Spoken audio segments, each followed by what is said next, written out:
Come all ye faithful.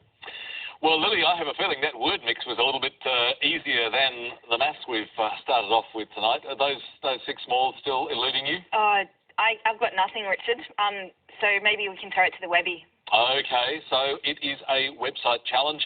If you think you can crack this one, head to our website and give us your solution.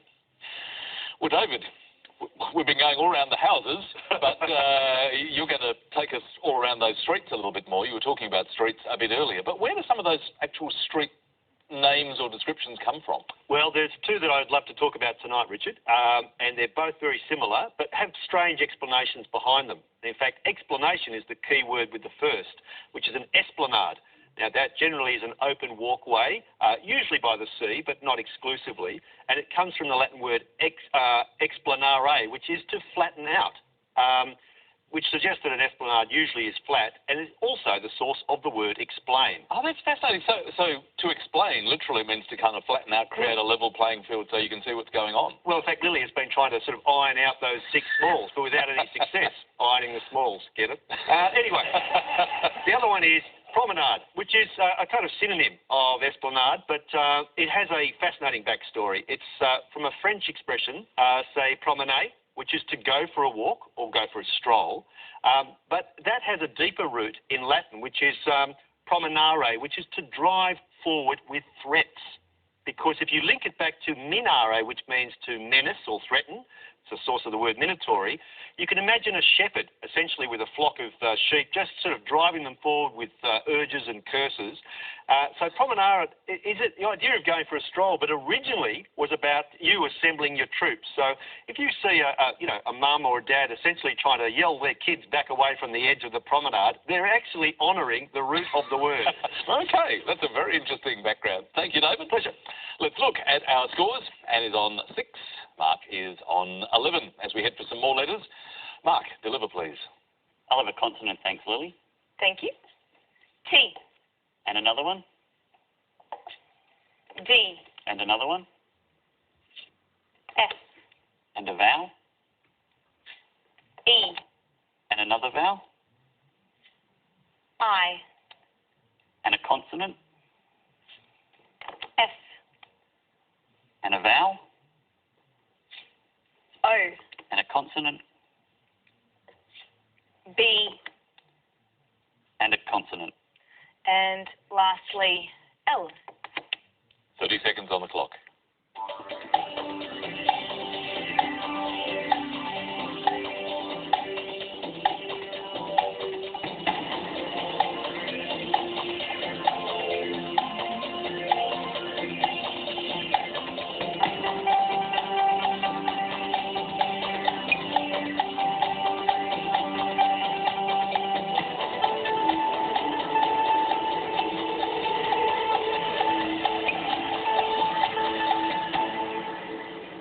How many from those letters, Mark?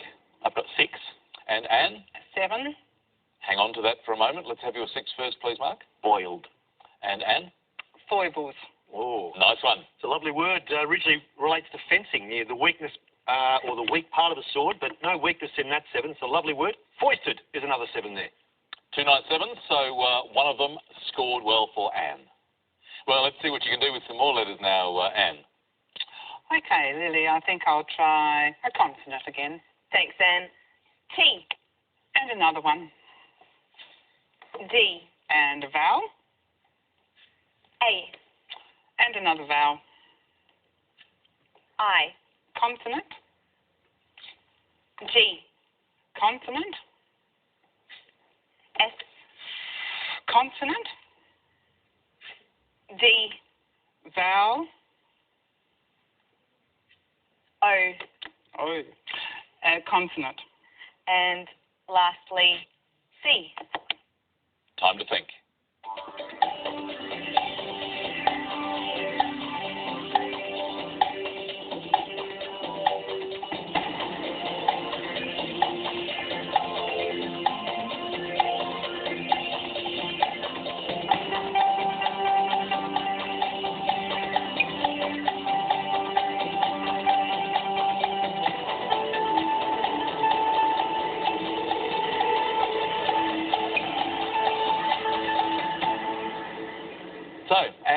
like those?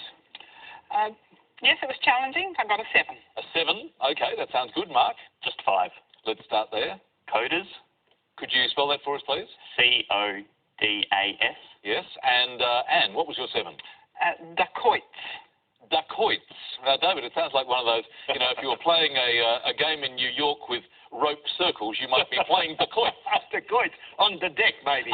Just to clarify, if you could spell that, please, Anne. DACOITS. And congratulations. Dacoit actually is listed here. It's from the Hindi word, and it means a bandit or an armed thief. Well done. An excellent 7. I went down a simpler laneway, Richard, with addicts, and that curiously comes from the Latin, the past participle addictus, which means devoted. Nice find, David. Interesting background too. Yeah. And Anne scored 7 points.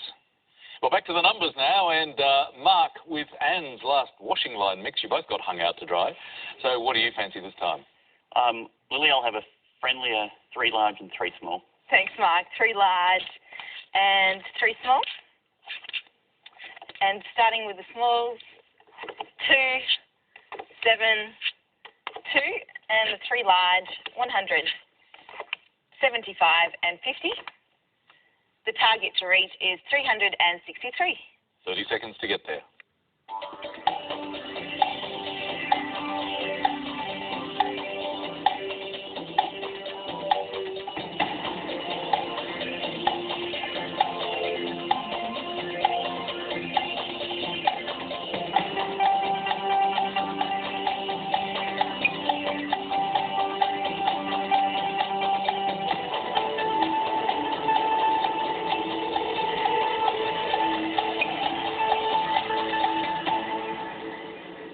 Well, Mark, did you have any better luck with that one? I was just outside with 352. 352, you are outside the scoring range, unfortunately. Anne, how did you go? 357. 357, you have crept into the target zone. So tell us what you did, please. 2 times 2 is 4. 2 by 2 is 4. Multiplied by 100 By 100 is 400. 400. Take away the 50 Take away the 50, is 350. 350. Add the 7. And the 7 is 357. 357. So you are 6 away, Anne. Good work. Now, I think we've got some quite tough numbers tonight, Lily. An impossible mix previously. How was this one? I couldn't get it in the 30 seconds, Richard. I might have maybe another think about it over the break. Okay, a little bit more time, Lily. Good luck with that one. Tough numbers tonight, but Anne scored 5 points. So Mark is now on 11 and on 25 as we head for our next break. And another word mix for you. This time, loan code. And the clue, getting friendly over this yummy food. Back in a while.